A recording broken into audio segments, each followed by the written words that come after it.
کس کی محبت میں؟ اللہ کی محبت میں، کیونکہ اس کے نام پہ مجھے دھوکہ مل رہا ہے۔ یہ تعلق کی بات ہوتی ہے۔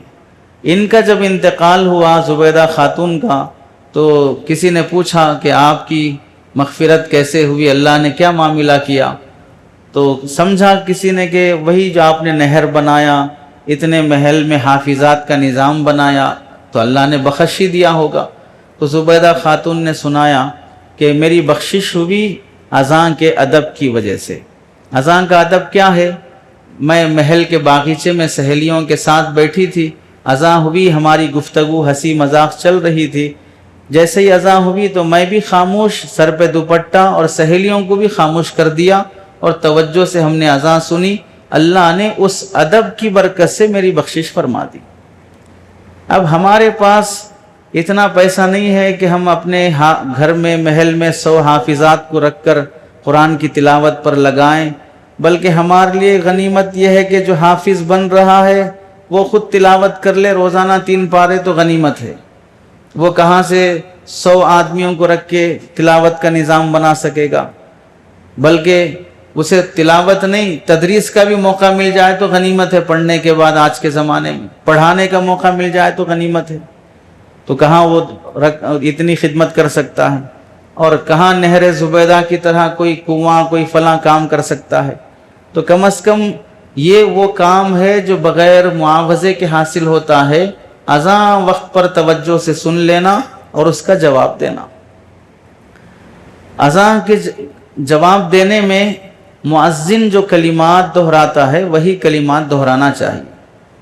اس میں ایک جگہ غلطی لوگ جو کرتے ہیں وہ ہے شہادتین پر، اشہد ان لا الہ الا اللہ کے بعد اشہد ان محمد الرسول اللہ۔ اس میں اشہد ان محمد الرسول اللہ جب مؤذن کہتا ہے تو سننے والے وہاں پر صلی اللہ علیہ وسلم پڑھتے ہیں۔ فقہا نے منع کیا ہے کہ یہاں درود نہیں ہے، یہاں پر بھی مؤذن جیسے کہتا ہے ویسے ہی کہنا چاہیے۔ مؤذن شہادت رسالت کی گواہی دے رہا ہے، تم بھی رسالت کی گواہی دو۔ ہاں رسول اللہ کا نام آیا ہے تو پھر اس کا درود یہ اذان کے آخر میں پڑھو، یہ درود پھر اذان کے آخر میں پڑھو۔ تو چنانچہ اذان ختم ہونے کے بعد پہلے درود پڑھا جاتا ہے، پھر اس کے بعد اذان کی دعا پڑھی جاتی ہے۔ تو یہاں لوگ غلطی کرتے ہیں۔ اگر ایسا دیکھا جائے کہ بھئی جہاں رسول اللہ کا نام آیا تو پھر وہاں درود پڑھنا چاہیے، تو قرآن مجید میں بھی سورہ محمد میں اور مختلف جگہ پر رسول اللہ کا نام آتا ہے، تو نماز میں ہی درود پڑھنا شروع کر لو گے پھر تو نماز ہی ٹوٹ جائے گی۔ تو اس لیے یہاں یہ غلطی نہیں ہونا چاہیے۔ یہ 2 چیزیں ہیں جو آج آپ کے اعمال میں آئے ہیں، کہ ایک تو نوافل کا اہتمام، دوسرا اذان توجہ سے سننے کا اہتمام، تیسری چیز ہے اذان کے بعد اذان کی دعا پڑھنے کا اہتمام۔ ہر طالب علم، ہر اہل علم اس کا اہتمام کرے۔ اذان کی دعا کیا ہے؟ اللہم رب هذه الدعوة التامة والصلاة القائمة آت محمدا الوسیلہ والفضیلہ وابعثه مقاما محمودا الذی وعدتہ انک لا تخلف المیعاد۔ یہ دعا پڑھنے سے ثواب کیا ملے گا؟ چونکہ اس دعا میں وسیلہ، آتی محمدا الوسیلہ، محمد صلی اللہ علیہ وسلم کو وسیلہ عطا کر۔ وسیلہ ایک خاص مقام ہے اللہ کے نزدیک، جو اللہ صرف ایک ہی خاص بندے کو دیں گے، اور اللہ کے نبی فرماتے ہیں مجھے امید ہے وہ خاص بندہ میں ہوں گا۔ یہاں سے ہم کو معلوم ہوا اپنے آپ کو حقیر بھی سمجھنا چاہیے گناہوں کی وجہ سے، اور امید بھی اونچی باندھنا چاہیے اللہ سے اس کی رحمت کی وجہ سے۔ اللہ کے نبی علیہ السلام اپنے کو معمولی بھی سمجھتے ہیں، اور امید کیسی مان رہے ہیں کہ اللہ کا وہ خاص بندہ میں ہو سکتا ہوں۔ تو بندے کو بھی اللہ سے امید 100% رکھنی چاہیے کہ اس کا خصوصی تعلق، خصوصی عنایت، خصوصی رحم اللہ کا میرے ساتھ زیادہ ہے۔ اپنے گناہوں کی نحوست سے میں کچھ نہیں ہوں، لیکن میں اس وقت جو کچھ بھی ہوں اس کے خصوصی رحمت اور توجہ کی وجہ سے ہوں۔ تو اللہ کے نبی فرماتے ہیں جو میرے لیے اس خاص مقام کی دعا کرے گا تو میں اس کے لیے وسیلے، میں اس کے لیے شفاعت ضرور، وہ میرے نزدیک ضرور شفاعت کا مستحق ہوگا، یعنی جو وسیلے کی دعا میرے حق میں مانگے گا میں اس کی ضرور شفاعت کروں گا۔ اب یہاں ہم دیکھیں، ہم رسول اللہ کے لیے وسیلے کی دعا مانگیں یا نہ مانگیں، بہر صورت وہ مقام تو رسول اللہ کو ملنے والا ہے۔ ہمارے نہیں مانگنے سے یا نعوذ باللہ ہمارے الٹا مانگنے سے کہ اللہ وہ وسیلے کا مقام رسول اللہ کو دینے کے بجائے مجھے دے دے، تو ہم کو تو جنت ملتی نہیں ملتی وہ بات کی بات ہے، وسیلے کا مقام ہم مانگ لیں تو بھی ہم کو ملنے والا نہیں ہے، رسول اللہ سے نکلنے والا نہیں ہے۔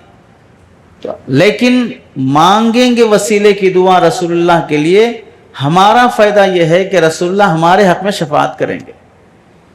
دوسری بات، ہمارے وسیلہ مانگنے سے وہ قبول ہوگا کہ نہیں ہوگا وہ بھی نہیں معلوم، لیکن رسول اللہ شفاعت کرنے سے وہ ضرور قبول ہوگی۔ تو اس واسطے اذان کے بعد کی دعا کا اہتمام ہمارے اپنے حق میں زیادہ نافع ہے، اس لیے اذان کے بعد کی دعا کا اہتمام کرنا چاہیے۔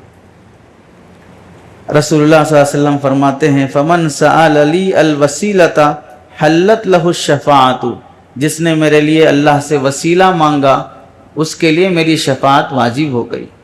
اللہ سے دعا ہے کہ اللہ تعالیٰ ان اعمال کی توفیق نصیب فرمائے۔ آمین۔ وآخر دعوانا الحمد للہ رب